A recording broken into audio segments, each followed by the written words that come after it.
गोरवाड़ा समाज समन्वय समिति के द्वारा धार्मिक कार्यक्रम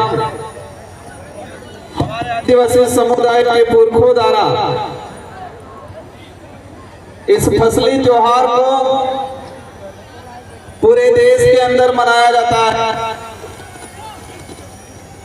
ये कि अलग अलग के अंदर प्रकार अलग अलग नाम से संबोधित किया, लेकिन ये जो फसली त्योहार इसके बारे में जैसे मैंने समझा, मेरे इलाके के अंदर हम भील समूह से आते हैं। आदिवासी समाज का डीएनए और ये आदिवासी समाज का डीएनए होने की वजह से आदिवासी और यही आदिवासियत आज आपके बीच में खिंच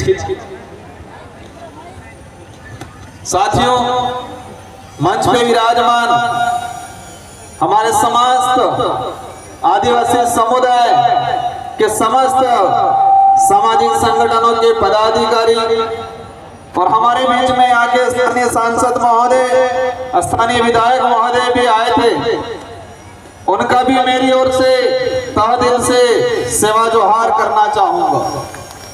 साथियों, आप सबके दिमाग में कई प्रकार के सवाल होंगे। कई दिनों से प्रचार प्रसार चल रहा था कि राजस्थान से राजकुमार और सांसद है, वो यहां पर आ रहे हैं। मुझे इस काबिल बनाने के लिए बांसवाड़ा डूंगरपुर राजस्थान की जनता ने रात दिन मेहनत करके मुझे सांसद बना के दिल्ली के अंदर भेजा और ये उम्मीद की है कि उस क्षेत्र का तो प्रतिनिधित्व करना है, लेकिन पूरे देश के आदिवासी दलित पिछड़ों का भी प्रतिनिधित्व दिल्ली में करना है। ये जिम्मेदारी मुझे दी गई है और इसी अपनत्व की वजह से आज आपने मुझे आमंत्रित किया। साथियों, मैं इस इलाके में पहले आया था, एक बार विधायक था तो, और मैं मेरे पूर्व विधानसभा क्षेत्र की जनता को भी धन्यवाद देना चाहता हूं, जिस जनता ने मुझे 2 बार विधायक बनाया और वो भी राजस्थान के अंदर हाईएस्ट मतों से जिता के भेजा। और अब कितनी बार मुझे सांसद बनने का अवसर मिला। 2 बार विधायक, 1 बार सांसद बना, जनता ने बनाया। अगर मैं आदिवासी समाज का सर्टिफिकेट नहीं लगाता तो शायद मुझे सांसद बनने का, विधायक बनने का अवसर नहीं मिलता। मेरे पास कितनी भी बड़ी ताकत होती, भले धन बल होता, बाहुबल होता, कुछ होता, लेकिन मेरे पास आदिवासी समाज का सर्टिफिकेट नहीं होता तो मुझे सांसद बनने का अवसर नहीं मिलता और मैं सांसद नहीं बनता तो शायद आप मुझे यहाँ पर बुला के आमंत्रित करके मान सम्मान नहीं देते। साथियों, आज ये कार्यक्रम है ठाकुर जोहारनी हमारे पूर्वजों को, हमारे पितृ देवताओं को हम पूछ के नई जो फसल तैयार होती है, इसके बाद हम लोग हमारे अन्य गतिविधि और उस फसल का हमारे जीवन में खान पान में उपयोग में लेते हैं। मैं पूर्व वक्ताओं का भाषण सुन रहा था और कल से आया तब से मैं यहाँ के लोगों की मनोस्थिति, यहाँ की वर्तमान जो परिस्थितियां हैं, सारे के बारे में समझ रहा था। साथियों, हमारा देश को विदेश में जब पहचाना जाता है, इस देश के प्रधानमंत्री महोदय हो या हमारे देश के राष्ट्रपति महोदय हो, कभी भी विदेश में जाते हैं तो जो मंच पे बुलाया जाता है, मंच पे बुलाने से पहले क्या कहा जाता है कि ये उस देश के प्रधानमंत्री या राष्ट्रपति महोदय है जिस देश को महान कहा जाता है। क्या संबोधन दिया जाता है कि ये इस देश के प्रधानमंत्री या उस देश के राष्ट्रपति महोदय है जिस देश को महान कहा जाता है, उस देश में अतिथि देवो भव कहा जाता है। मतलब मेहमान भगवान के बराबर होता है, ये कहा जाता है। उस देश से हम ये आ रहे हैं, ये संबोधन दिया जाता है। ये संबोधन दिया जाता है कि भारत देश में विविधता होने के बावजूद, अनेक धर्म, अनेक संस्कृति, अनेक जाति होने के बावजूद भारत देश के अंदर एकता है, ये परिचय देके हमारे यहाँ के प्रधानमंत्री महोदय को विदेश में संबोधित किया जाता है। साथियों, अतिथि देवो भव हम सरकारी कार्यालयों में देखते हैं, हम सरकारी गाड़ियों के पीछे देखते हैं, सरकार के बड़े बड़े पोस्टरों में लिखा रहता है अतिथि देवो भव। मतलब हमारे गांव में, हमारे जिले में, हमारे देश में जो आया मेहमान, उसको भगवान के बराबर माना जाता है। लेकिन ये शब्द ओनली फॉर आदिवासी इलाके के अंदर ही वर्तमान में स्थापित है, आदिवासी समुदाय में ही स्थापित है। क्योंकि आदिवासी समुदाय के अंदर किसी भी गांव में, किसी भी घर में कोई भी अज्ञात व्यक्ति, अनजाना व्यक्ति चला जाएगा तो उसको मान सम्मान बिठाया जाएगा, पानी पिलाया जाएगा, चाय पिलाई जाएगी, भले पहचान नहीं हो, इसके बावजूद पूछा जाएगा कि आप कहां से, बराबर पहचान में नहीं है। यही बात शहर में जाएंगे, अनजान व्यक्ति जाएगा, दरवाजे पे रोक लिया जाएगा, कौन हो, किस लिए आए हो, ये पूछा जाएगा, इसके बाद उसको प्रवेश दिया जाएगा।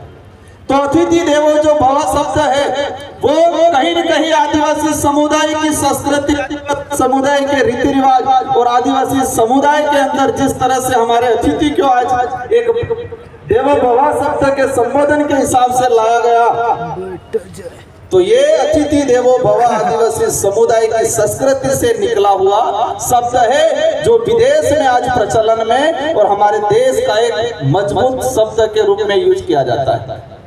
साथियों, एक सवाल आपके अंदर भी है, मेरे अंदर भी है कि सांसद देश में बहुत हैं, हमारे छत्तीसगढ़ में भी हैं, लेकिन आपने मुझे यहाँ पर क्यों बुलाया और मैं यहां पर क्यों आया, ये सवाल है। मैं जो समझता हूं कि मैं जैसे सांसद के रूप में हूं, लेकिन मैं ये समझता हूं कि मुझे जिम्मेदारी मिली है, जिस समाज का सर्टिफिकेट लगा के मुझे सांसद बनाया गया है, उस समाज का कर्ज उतारना है। ये सोच के मैं रात दिन मेहनत करता हूं, काम करता हूं, इसीलिए आपने मुझे यहाँ पर बुलाया। साथियों, हमारे समाज की अगर बात करें ऐतिहासिक पृष्ठभूमि की, आजादी से पहले अंग्रेजों से लड़े, राजा रजवाड़ों से लड़े, सामंतों से लड़े, मुगलों से लड़े। अगर आजादी के पहले का चिट्ठा निकाल के देखते हैं तो इस देश में सबसे ज्यादा अगर कोई शहीद हुआ है तो समुदाय का व्यक्ति शहीद हुआ है।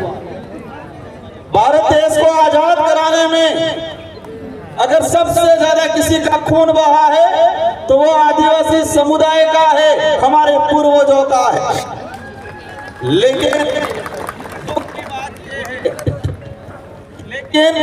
दुख की बात यह है कि हमारा इतिहास कई किताबों में, कई पाठ्यक्रमों में एक गौण हो गया, लाइन के माध्यम हमारा इतिहास हो गया। आजादी के बाद का अगर देखें, इस देश में अगर प्रतिदिन कई अत्याचार होता है, इस देश में विस्थापन होता है, तो सबसे ज्यादा अत्याचार और सबसे ज्यादा विस्थापन अगर हो रहा है तो आदिवासी समुदाय का हो रहा है।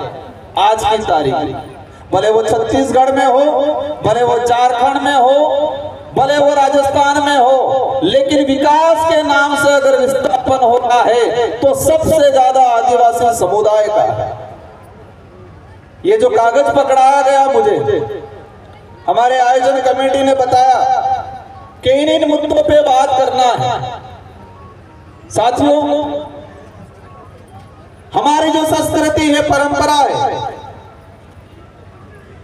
ये हमारी आइडेंटिटी है। अगर वो आइडेंटिटी नहीं रहेगी तो हमारी पहचान खत्म हो जाएगी। और पहचान खत्म हो जाएगी तो प्रमाण पत्र मिलना भी मुश्किल हो जाएगा, और प्रमाण पत्र मिलना मुश्किल हो गया तो अधिकारी नेता बनना भी मुश्किल हो जाएगा। इसलिए हमारी जो संस्कृति है, कई लोग पढ़े लिखे बनने के बाद, अधिकारी नेता बनने के बाद ये कहते हैं ये तो पुराने जमाने का काम है। हमारी संस्कृति के बारे में, हमारी पूजा पद्धति के बारे में कुछ लोग तर्क देते हैं कि जमाना बदल गया है, हमको बदलना पड़ेगा, कब तक ऐसे न ऐसे रहोगे, ये कहा जाता है। लेकिन वो उसको उस काबिल कहलाने के लिए और उस काबिल बनाने में संस्कृति का बहुत बड़ा योगदान है। जो व्यक्ति ऊपर जाके ये बोलता है, उसको उस काबिल बनाने में इस संस्कृति का बहुत बड़ा योगदान है। और हमारे आदिवासी समुदाय की संस्कृति, हमारी परंपरा, रीति रिवाज हमारे विकास में कहीं पर भी बाधक नहीं है, वो हमेशा सहायक के रूप में काम करती है। हमारी संस्कृति हमारे विकास में सहायक है, न कि बाधक है। बाधक नहीं है, सहायक है। साथियों, इस देश दुनिया में जो माहौल बना है वर्तमान, और छत्तीसगढ़ इतना सुंदर इलाका है, भौगोलिक दृष्टि से स्वच्छ है, यहाँ के लोगों का जो व्यवहार है, हमारे समुदाय के अंदर जो प्रेम भावना है, वो अन्य इलाकों से सबसे बढ़िया हमारे यहाँ के लोगों का दिल है, मन साफ है।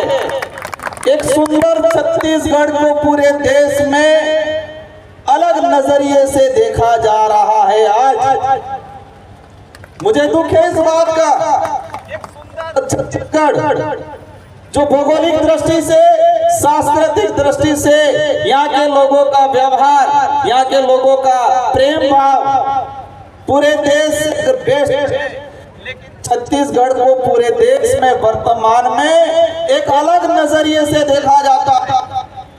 देश की राजधानी में कोई न्यूज छपती है, या हमारे राजस्थान में, प्रदेश में कहीं भी छत्तीसगढ़ के बारे में सबसे पहले अगर कोई बात आता है तो कोई भी न्यूज छपती है तो एक ही बात बोली जाती है उस न्यूज में। क्या बोला जाता है कि नक्सलाइट इलाका। आज मैं छत्तीसगढ़ आया तो जो आदिवासी समुदाय के विरोधी जो विचारधारा के लोग हैं वो राजस्थान में भी कह रहे हैं कि राजकुमार रोड नक्सलाइट इलाके में गया है। राजस्थान या किसी भी देश के कोने में ये किसी भी न्यूज़पेपर में आज तक ये नहीं छपा कि छत्तीसगढ़ भौगोलिक दृष्टि से सबसे सुंदर है, वहां पर आदिवासी समुदाय रहता है और आदिवासी समुदाय की एक विशेष पहचान है, एक शानदार कल्चर है। ये कहीं नहीं बताया जाता, बस यही बताया जाता है कि छत्तीसगढ़ खराब है, एक कलंक लगा दिया है। मैं पिछली बार आया था जब विधायक था, मैंने सुना 11-12 साल की बच्ची को नक्सलाइट के मारा गया। इस बिंदु में भी लिखा है कि आदिवासी समुदाय को कुछ लोग प्रशासन के सहयोग से इनको बदनाम करके नक्सलाइट का धब्बा लगा के उनको मार दिया जाता है। पिछले 8 महीनों के अंदर छत्तीसगढ़ में 150 के आसपास लोगों को मारा गया है नक्सलाइट के नाम से। मैं ये नहीं कह रहा हूं कि सारे के सारे निर्दोष थे, हैं कुछ लोग गलत, लेकिन इसमें कई ऐसे लोग हैं जो बेचारे निर्दोष हैं। हो रहा है कि नहीं हो रहा है? हो रहा है। ये किस लिए हो रहा है? यहाँ पर मैंने एक चीज देखा, इस इलाके के अंदर कई इलाका ऐसा है जहां पर आदिवासियों की स्थिति कैसी है वो नहीं पता है। आदिवासियों को एजुकेशन मिल रहा है कि नहीं मिल रहा है वो नहीं पता है। आदिवासियों के गांवों तक सड़क जा रही है वो नहीं पता है। और कई इलाका ऐसा है कि उन इलाकों के अंदर आदिवासी समुदाय के आधार कार्ड भी नहीं बने हैं, वोटर आईडी भी नहीं बने हैं। लेकिन दूसरी ओर छत्तीसगढ़ के एक एक पहाड़ में कौन सा मिनरल है, कहां से कोयला निकल रहा है, कहां से आयरन निकल रहा है, कहां से सोना निकल रहा है, ये सारा खंगाल लिया सरकारों ने, लेकिन आदिवासियों की स्थिति के बारे में ज्यादा खंगाला नहीं है। एक एक पहाड़ छत्तीसगढ़ का एक एक इलाके की एक एक मिनरल्स के बारे में सरकार के पास रिपोर्ट है कि इस इलाके में ये आयरन निकलेगा, इस इलाके में सोना निकलेगा, यहाँ पर कोयला निकलेगा, यहाँ पर बॉक्साइट निकलेगा, ये सब आंकड़ा है। लेकिन किस इलाके में आदिवासियों की क्या स्थिति है, ये आंकड़ा सरकारों के पास नहीं है। ये सामाजिक कार्यक्रम है। मैं यहाँ पर राजनीतिक बात नहीं करना चाहूंगा, लेकिन इसमें ये जो लिखा हुआ है कि आदिवासी समुदाय का विस्थापन, साथियों मैंने देखा पिछले समय में इस देश के अंदर टाइगर प्रोजेक्ट बनाए। 1972 के अंदर एक लाई सरकार, केंद्र सरकार, और पूरे देश में अभी तक 56 से 57 टाइगर प्रोजेक्ट किए, टाइगर प्रोजेक्ट बनाए, और इसमें से 70 से 80% टाइगर प्रोजेक्ट ओनली फॉर आदिवासी इलाके के अंदर बनाए जा रहे हैं। अब तक टाइगर प्रोजेक्ट के नाम से पूरे देश के अंदर पिछले जो समय निकला उसके अंदर हम निकाल के देखे तो 5,56,000 आदिवासियों को विस्थापित किया गया टाइगर प्रोजेक्ट के नाम से। आपके यहाँ पर भी शायद बीजापुर में टाइगर प्रोजेक्ट प्रस्तावित है।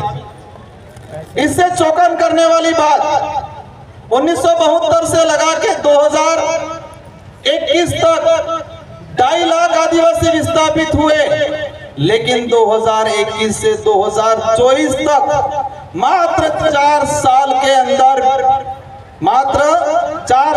अंदर 3 लाख लोग विस्थापित हुए।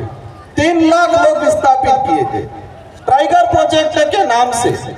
यहाँ पर माइनिंग होता है दबा के। हम देश के विकास में बाधक नहीं हैं, लेकिन जो विकास आदिवासियों का नाश करके किया जाता है वो विकास हमारी नजर में गलत है। हमने देखा पिछले इलाके के अंदर, फॉरेस्ट के अंदर जो आदिवासी रह रहा है वर्षों से, आजादी से पहले से, उसके लिए एनडीए की सरकार 2006 में फॉरेस्ट राइट एक्ट लाई, लेकिन छत्तीसगढ़ का ही मैंने आंकड़ा निकाला, पिछले 5 साल के अंदर 100 से 200 हेक्टेयर जमीन भी फॉरेस्ट राइट एक्ट के तहत आवंटन नहीं किया गया। लेकिन पूरे देश में वन विभाग की 18,982 हेक्टेयर जमीन प्राइवेट कंपनियों को, कितने 18,982 हेक्टेयर जमीन प्राइवेट कंपनियों को फॉरेस्ट की जमीन दी गई। लेकिन एक बेचारा गरीब आदमी जो आजादी से पहले वन विभाग में रह रहा है, वो आज भी पट्टों के लिए तरस रहा है। आपके छत्तीसगढ़ के अंदर भी पिछले 5 साल के अंदर 2280 हेक्टेयर जमीन फॉरेस्ट की प्राइवेट कंपनियों को दिया गया, लेकिन छत्तीसगढ़ का आदिवासी समुदाय को 200-300 हेक्टेयर भी आज तक कितना चाहिए? उस आदमी को रहने के लिए 1 या 2 बीघा चाहिए, लेकिन वो भी आज तक नहीं मिल पाया है।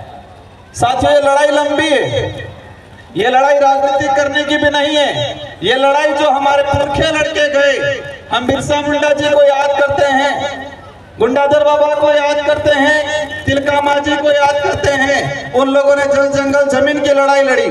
हम जल जंगल जमीन का नारा जरूर लगा लेते हैं, लेकिन जल जंगल जमीन को उजाड़ कौन रहा है उसके बारे में आज भी अनभिज्ञ। हमने देखा छत्तीसगढ़ के अंदर बड़ी बड़ी कंपनियां आई, आप सभी आंदोलन करते हो क्योंकि आपकी जमीन हड़पी जाती है, आपको विस्थापित होना पड़ा है। एक रिसर्च कंपनी का डाटा आया कि देश के अंदर जो आदिवासी समुदाय है, इसमें से 70% आदिवासी अपने जीवन काल में एक बार विस्थापित होता है। अपने जीवन काल में 100-150 साल के अंदर आदिवासी समुदाय एक बार विस्थापित होता है, एक सर्वे रिपोर्ट आई। साथियों, हम विरोध करते हैं, आंदोलन करते हैं, लेकिन हमें यह भी ध्यान रखना है कि छत्तीसगढ़ इलाके के अंदर जो माइनिंग कंपनियां हैं, बड़ी बड़ी कंपनियां हैं, उस कंपनियों से चुनाव के दौरान इलेक्ट्रॉनिक बोर्ड के रूप में कौन पार्टियां चंदा ले रही है उस पे भी जाना पड़ेगा। हमारा बेचारा भोला भाला आदिवासी समुदाय क्या समझेगा इलेक्ट्रॉनिक बोर्ड? चुनाव के दौरान इलेक्ट्रॉनिक बोर्ड लीगली चंदा लिया जाता है। छत्तीसगढ़ के इलाके में माइनिंग करने वाली अधिकतर कंपनियों में चुनाव के दौरान इलेक्ट्रॉनिक बोर्ड मतलब चंदा दिया करोड़ों रुपयों में, 700-800 करोड़ के आसपास चंदा दिया गया। अब ये हमारा भोला भाला समाज कैसे समझे? साथियों, नारायणपुर के अंदर थल सेना मैं आया, मुझे जानकारी मिली, मैंने न्यूज़पेपर में पढ़ा था। हम सेना का सम्मान करते हैं। जितना आदिवासी समुदाय इस देश की आजादी में लड़ा है, जो शहीद हुआ है, जो आज तक जो शहीद हुए हैं उनसे कई गुना है, हम सम्मान करते हैं। लेकिन आदिवासी समुदाय के अंदर सेना के प्रति गलत भावना लाने का काम वर्तमान में किया जा रहा है। वो भावना कैसे आएगी? क्योंकि आदिवासियों की जमीन के अगर सेना के कैंप लगाएंगे, थल सेना को यहाँ पर जो कैंप रेंज लगाया जा रहा है, तो आदिवासी और सेना के बीच में टकराव वाली स्थिति पैदा होगी। पैसा एक्ट में प्रावधान है, शेड्यूल 5 में प्रावधान है कि 5वीं अनुसूची अंतर्गत आदिवासियों की जमीन न सरकार ले सकती है, न ही कोई गैर आदिवासी व्यक्ति ले सकता है। ये किसमें प्रावधान है? शेड्यूल 5 में प्रावधान है। सरकार भी किसी भी परियोजना को लगाने के लिए आदिवासियों की जमीन नहीं ले सकती है जब तक ग्राम सभा इसको सहमति नहीं देती। अब ये अधिकार कैसे मिला? 5वीं अनुसूची के अंदर ये अधिकार कैसे मिला हमको? किसी ने दान में दिया क्या? ये हमारे पुरखों ने लड़ा, अंग्रेजों से लोहा लिया, अपनी जान गंवाई। इसके बाद अंग्रेजों ने और संविधान निर्माताओं ने विचार किया कि ये समुदाय हजारों सालों से जल जंगल की जमीन की लड़ाई लड़ता आ रहा है, इसलिए उनको विशेष प्रावधान देना पड़ेगा ताकि आने वाले समय में जल जंगल जमीन नहीं उजाड़ी जाए। इसीलिए 5वीं अनुसूची का प्रावधान किया गया। लेकिन आज ये नहीं हो रहा है। पैसा एक्ट की पालना नहीं हो रही है, शेड्यूल 5 के प्रावधानों की पालना नहीं हो रही है। बिना सहमति के हर जगह पे, मैं हसदेव गया था बीच में जब विधायक था, वहां पर जाके देखा फर्जी ग्राम सभा बना दिया गया। सरपंच को, ग्राम पंचायत को पता ही नहीं है, फर्जी ग्राम सभा बना दिया गया। इस तरह की जो गतिविधियां हो रही है, इस मंच पे विराजमान सामाजिक संगठन और सभी पार्टियों के पदाधिकारियों से मेरा अनुरोध है कि हम जिस समाज का सर्टिफिकेट लगा के इस लेवल तक आए हैं, उसका कर्ज अदा करने का आपको काम करना है आने वाले समय में। हम चाहते हैं हमारे देश का विकास हो, हम भी चाहते हैं हमारा देश विश्व में सबसे बड़ी ताकतवर शक्ति बने, लेकिन आदिवासियों को खत्म करके इसको ताकतवर शक्ति नहीं बना सकते हम। साथियों, लंबे समय से हमारे इस इलाके के अंदर देखा गया है फर्जी प्रमाण पत्र वाला। कुछ लोग आदिवासियों से नफरत करते हैं, लेकिन रिजर्वेशन का लाभ लेने के लिए फर्जी प्रमाण पत्र पूरे देश में बनाए जा रहे हैं। आपके बस्तर में भी बनाए जाते होंगे, छत्तीसगढ़ में भी बनाए जा रहे हैं, पूरे राज्य में बनाए जा रहे हैं। साथियों, प्रमाण पत्र क्यों मिला हमें? हमारे यहाँ कपाल पे या हमारे पीछे कहीं लिखा नहीं है का आप आदिवासी? कहीं लिखा हुआ है क्या? एक तो डीएनए से पता चलेगा, दूसरा संस्कृति से पता चलेगा, कल्चर से पता चलेगा, पूजा पद्धति से पता चलेगा।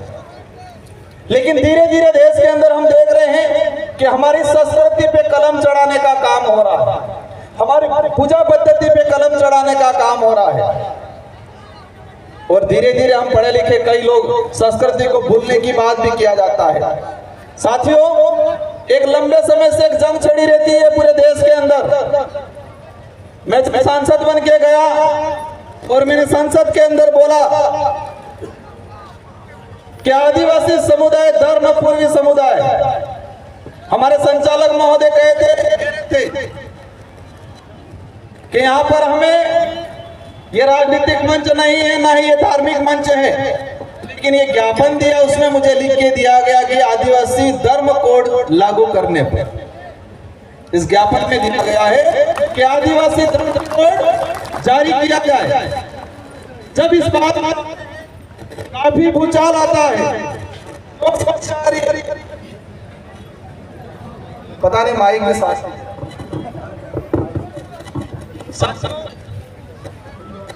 मैं आज घूमा इस बस्तर इलाके के अंदर कोंडा गांव में, मैंने सभी धर्मों को नजदीक से देखा है, सभी धर्म की धार्मिक परंपरा को भी देखा है, जैन धर्म की परंपरा को देखा है, हिंदू धर्म की परंपरा को देखा है, ईसाई धर्म की परंपरा को देखा है, बौद्ध धर्म की परंपरा को देखा है, लेकिन आदिवासी समुदाय की धर्म परंपरा, भक्ति परंपरा, हमारी पूजा पद्धति किसी भी धर्म से मेल नहीं खाती। इसीलिए अपनी आइडेंटिटी को लेके पूरा देश का आदिवासियों का अलग से धर्म कोड की मांग कर रहे। क्या इस बात में आप सभी सहमत हो? पक्का? कौन सहमत, कौन नहीं है? सब सहमत हैं। हम ये कहते हैं कि हमारा बाप, हमारे खुद के बाप की बात करते हैं तो दूसरों को दिक्कत थोड़ी होनी चाहिए क्या? नहीं। एक जंग छिड़ी हुई है पूरे देश के अंदर।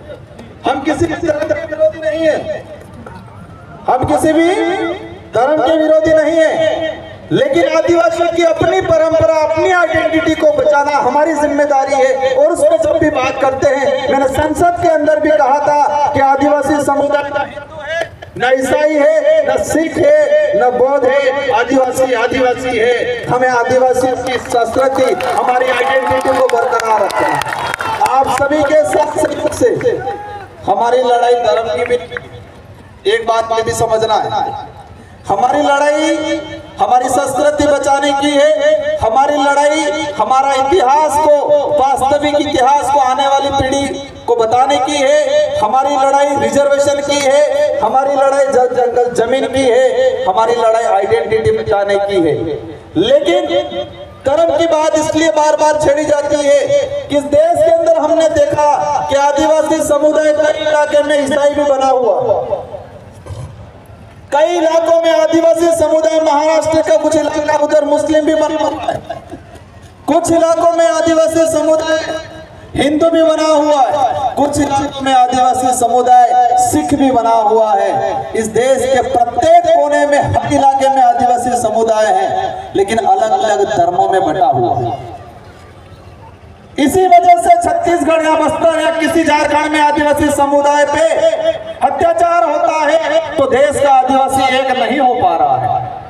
हम देखते हैं मणिपुर के अंदर भारत का हिस्सा है, मैतेई समुदाय और कुकी समुदाय, दोनों समुदाय आदिवासी है, लेकिन दोनों का धर्म अलग अलग है और धर्म की लड़ाई वो ऐसे मरे हैं, ले ऐसे लड़े हैं कि आपस में अपने एक दूसरे को काट रहे हैं। इसलिए हम कहते हैं कि आदिवासियों की अपना अलग से धर्म व्यवस्था होनी चाहिए। किसी को कुछ मानना है माने, हमें कोई दिक्कत नहीं, जिसको जो मानना है। इस देश का संविधान ऐसे हर व्यक्ति को अपने हिसाब से धर्म मानने का अधिकार देता है। और इस देश का पहला उदाहरण भीमराव अंबेडकर जी, अपन सब जानते हैं, संविधान निर्माता। उन्होंने अक्टूबर 1956 में 4 लाख लोगों के साथ बौद्ध धर्म अपनाया। कौन सा धर्म अपनाया? बौद्ध धर्म। क्योंकि संविधान राइट देता है कि हर व्यक्ति को हिसाब से मानना है, लेकिन यह सच्चाई है कि आदिवासी समुदाय की अपनी धर्म परंपरा, अपनी पूजा पद्धति अनेक धर्मों से अलग है और सभी धर्मों से पहले है। जिन धर्मों का निर्माण ही नहीं हुआ उस समय से आदिवासी समुदाय अपनी पूजा पद्धति करते हैं। लेकिन ये देखा गया है कि राजनीतिक लाभ लेने के लिए कुछ लोग अपनी राजनीतिक लाभ लेने के लिए कुछ लोग हमारे आदिवासी समुदाय को धर्मों में बांट के राज करना चाहते हैं। साथियों, मैं कई बार बोलता हूँ कि आदमी एक तो शरीर से विकलांग होता है, अपने हाथ पैर से।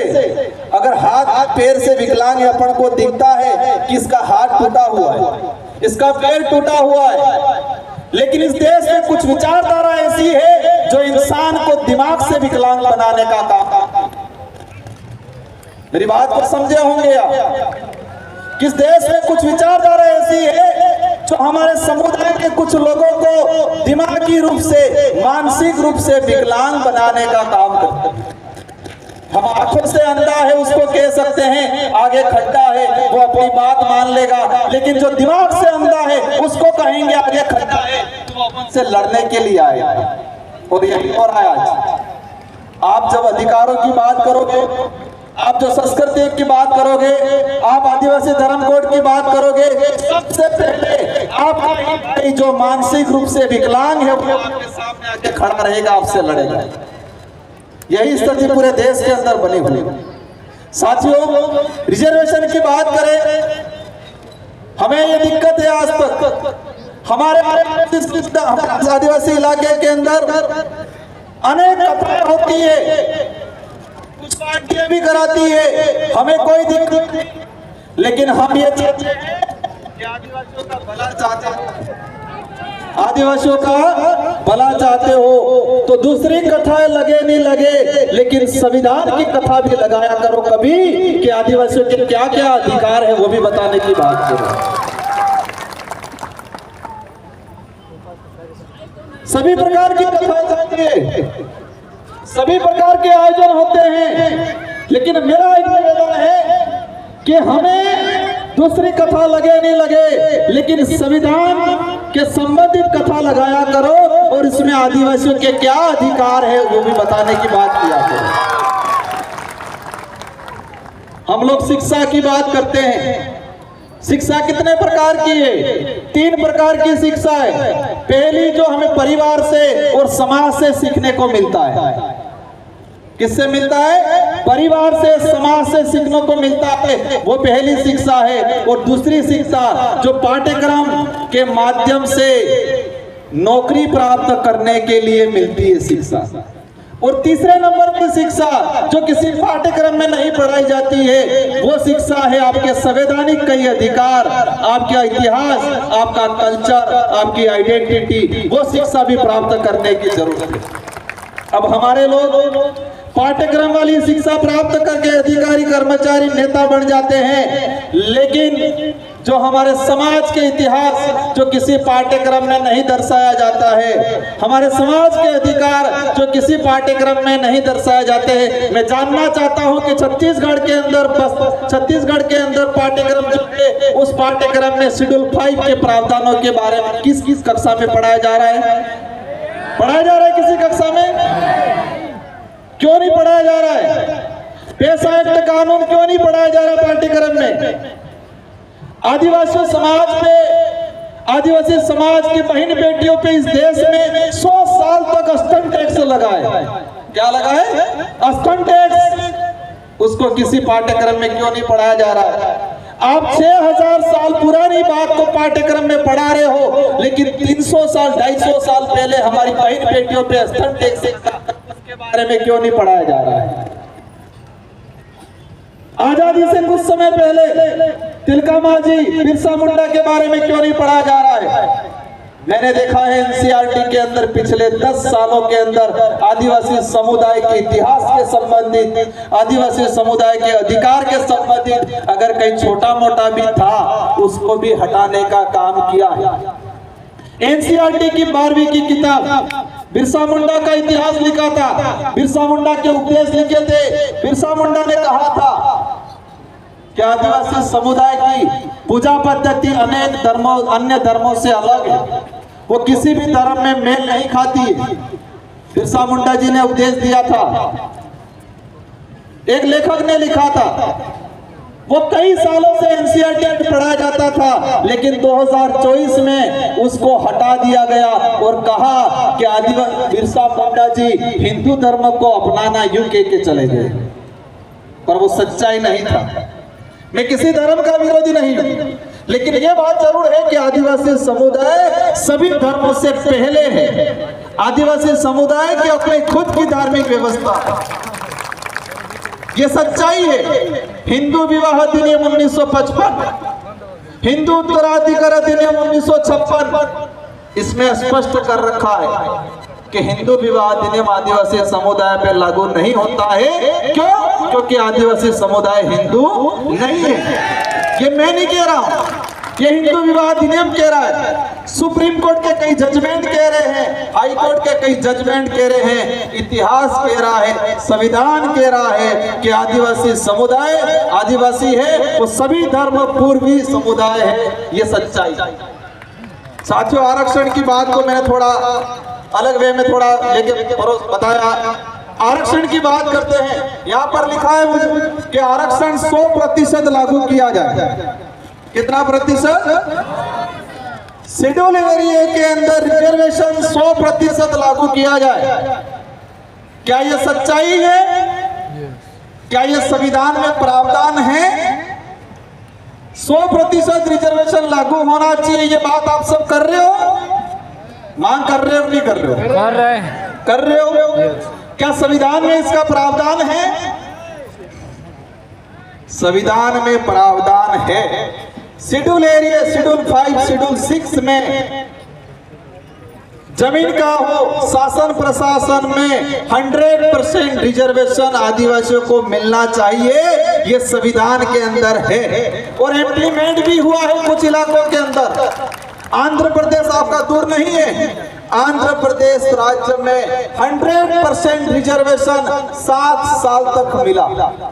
शेड्यूल एरिया की कोई भी भर्ती एक्सल 1 से एक्सल 9 तक की भर्ती में 100% अगर 150 सीटें आई है थर्ड ग्रेड टीचर की तो 150 ही 50 आदिवासियों से भरी जाएगी। ये प्रावधान है और आंध्र प्रदेश में 7 साल तक लागू रहा। आंध्र प्रदेश के लोगों को मिला। अगर संविधान में प्रावधान नहीं होता आंध्र प्रदेश में 7 साल तक नहीं मिलता। अब खत्म कैसे हुआ? कुछ लोग विरोधी लोग हाई कोर्ट गए, सुप्रीम कोर्ट गए और वहां मैनेज होके वो मामला आज में सुप्रीम कोर्ट में अटका हुआ। ये प्रावधान है। लेकिन संविधान के मंदिर की और सबसे बड़ा ग्रंथ है संविधान, उस ग्रंथ को कभी नहीं बांटा जाता है। बाकी ग्रंथ की किताबें बहुत बांटी जाती है। तो हमें संविधान के ग्रंथ है, उस ग्रंथ को समझना है, उस ग्रंथ को बांटना है, उसको ग्रहण करना है और उसमें हमारे क्या अधिकार हैं उस अधिकार को समझना है। ये हम सबकी जिम्मेदारी है। हमने तो जिंदगी निकाल ली, आप सब भी निकाल लेंगे। आप भी संघर्ष कर रहे हो, हम भी संघर्ष कर रहे हैं, नेता बन के कर रहे हैं, पता नहीं कब क्या हो जाए। लेकिन हम आने वाली पीढ़ी को क्या देके जा रहे हैं? आपने आया, आपने पूजा पद्धति करवाई, हमारे पूर्वजों को आपने फूल माला पहनवाई मेरे से। क्यों पहनवाई? क्योंकि ये लोग हमारे लिए लड़ मर के गए, हमारे लिए जमीन निकाल के गए, हमारे अधिकार दिला के गए, इसलिए हम अगरबत्ती दिया पूजा पद्धति कर रहे नहीं कर रहे। अगर इन्होंने हमारे लिए भलाई का काम नहीं किया होता तो आज हम उनकी पूजा पद्धति नहीं करते। और हम जो कर रहे हैं आज, हम आवश्यकता वाली भौतिक सुख सुविधा वाली जिंदगी जी के अधिकार खत्म करने वाले लोगों के साथ खड़े रह रहे हैं। तो आने वाले 40-50 साल बाद हमारी पीढ़ी जल जंगल जमीन से बाहर हो जाएगी, उनसे छीन लिया जाएगा, रिजर्वेशन खत्म हो जाएगा, पहचान खत्म हो जाएगी, उनकी धार्मिक व्यवस्था खत्म हो जाएगी। तब 50 साल बाद हमारी जो पीढ़ी है हमारा अगरबत्ती दिया नहीं करेगी। वो करेगी अपनी पूजा पद्धति करेगी, पूजा पाठ करेगी, क्योंकि हम तो हमारे अधिकार जो है वो खत्म करके जा रहे हैं। हम तो हमारी संस्कृति पे अन्य संस्कृति का कलम चढ़ा के जा रहे हैं। हम तो जो रिजर्वेशन खत्म हो रहा है उसके साथ जा रहे हैं। हमारे लोग टीचर बन गए, कांस्टेबल बन गए, कुछ आरएस अधिकारी सीआई बन गए, कुछ प्रोफेसर बन गए, हम खुश हो गए। लेकिन देश के अंदर सुप्रीम संस्था है, IITN है, IIM है, विश्वविद्यालय है, वहां पर छत्तीसगढ़ का एक भी आदिवासी प्रतिनिधित्व नहीं है IITN में।